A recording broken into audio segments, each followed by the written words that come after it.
নমস্কার বন্ধুরা, আমি প্রিয়াঙ্কা। আমি আজ আপনাদের জন্য নিয়ে এসেছি একটি নতুন রেসিপি, সয়াবিনের মুইঠা। তো চলুন দেখে নেওয়া যাক রেসিপিটি। তো সয়াবিনের মুইঠা বানানোর জন্য প্রথমে নিয়েছি সয়াবিন আমি একটু সময় ভিজিয়ে রেখেছিলাম গরম জলে। তারপর নিয়েছি আলু। মশলার মধ্যে নিয়েছি হলুদ গুঁড়ো, লবণ, তেজপাতা, লঙ্কা গুঁড়ো, ধনে গুঁড়ো, জিরে গুঁড়ো আর নিয়েছি গোটা গরম মশলা।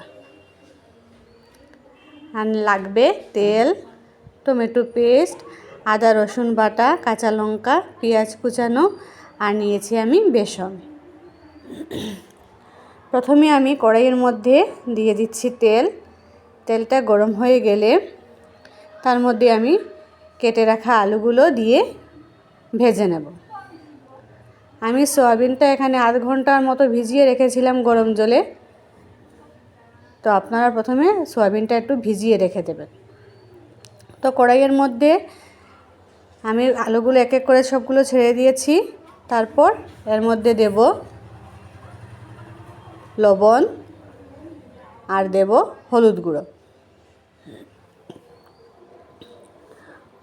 হলুদ গুঁড়ো আর লবণ দিয়ে আমি ভালো করে মিক্স করে আলুটা সিদ্ধ হওয়ার জন্য 5 থেকে 7 মিনিট ঢেকে রেখে দেব।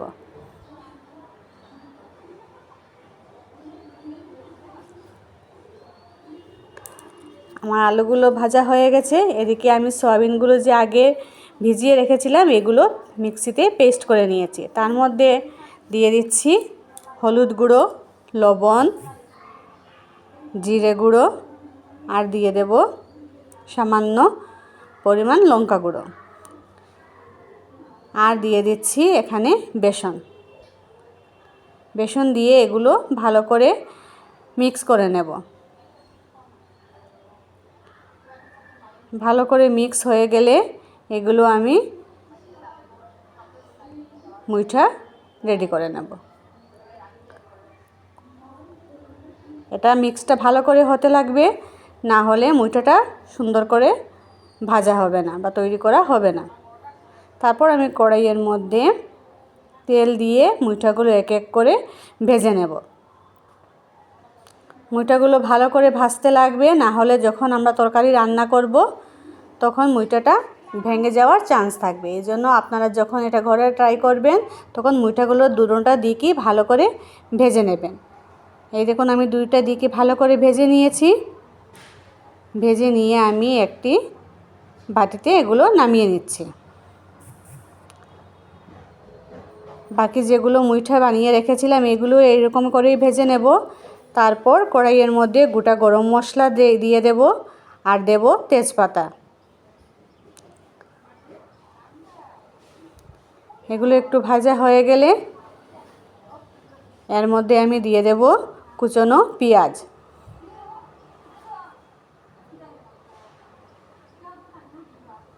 সবগুলোর পরিমাণ আপনারা ডেসক্রিপশন বক্সে পেয়ে যাবেন।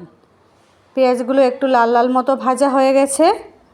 তারপর এর মধ্যে আমি দিয়ে দিচ্ছি আদা রসুন পেস্ট। এগুলো দিয়ে ভালো করে নাড়িয়ে নেব। নাড়িয়ে নেওয়ার পর একটু ভাজা ভাজা হয়ে গেলে এর মধ্যে আমি দিয়ে দেব টমেটো পেস্ট দিয়ে আর একটু সময় আমি 2 থেকে 3 মিনিট ভেজে নেব। তারপর যেগুলো মশলা ছিল ধনে গুঁড়ো, জিরে গুঁড়ো, হলুদ গুঁড়ো, লবণ, লঙ্কা গুঁড়ো সবগুলো মশলাই আমি দিয়ে দিচ্ছি। দিয়ে মশলাটা ভালো করে আমি 3 থেকে 4 মিনিট ভালো করে কষিয়ে নেব। আপনারা দেখতে পাচ্ছেন মশলা থেকে তেল ছেড়ে দিয়েছে। এখন এর মধ্যে আমি দিয়ে দিচ্ছি ভেজে রাখা আলুটা দিয়ে আমি মশলাগুলো ভালো করে আর একটু সময় কষিয়ে নেব। মশলাগুলো ভালো করে কষিয়ে নেওয়ার পর এর মধ্যে আমি দিয়ে দিচ্ছি উষ্ণ গরম জল দিয়ে আমি ভালো করে আবার মিক্স করে এর মধ্যে কাঁচা লঙ্কা চিড়ে রেখেছিলাম ওইটা দিয়ে দিচ্ছি।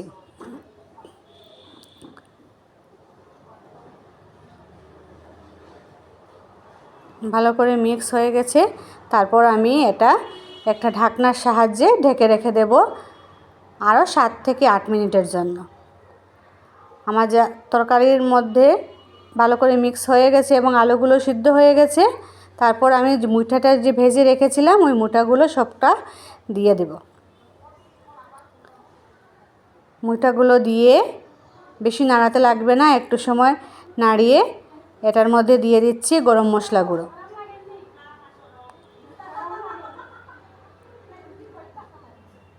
আপনারা দেখতে পাচ্ছেন আমার তরকারিটা রেডি হয়ে গেছে। তারপর একটু সময় ঢাকনা দিয়ে ঢেকে রেখে দেব। আরও 2-3 মিনিট পর এটা একটি বাটিতে নামিয়ে নেব। বাস রেডি হয়ে গেল সয়াবিনের মুইঠা। এটা খেতে অনেক টেস্টি হয়। আপনারা নিশ্চয়ই এটা ঘরে ট্রাই করবেন এবং আমাকে কমেন্টের মাধ্যমে জানাবেন যে কীরকম রেসিপিটা লেগেছে। ভিডিওটা ভালো লাগলে লাইক, কমেন্ট, শেয়ার করবেন এবং সাবস্ক্রাইব করে দেবেন।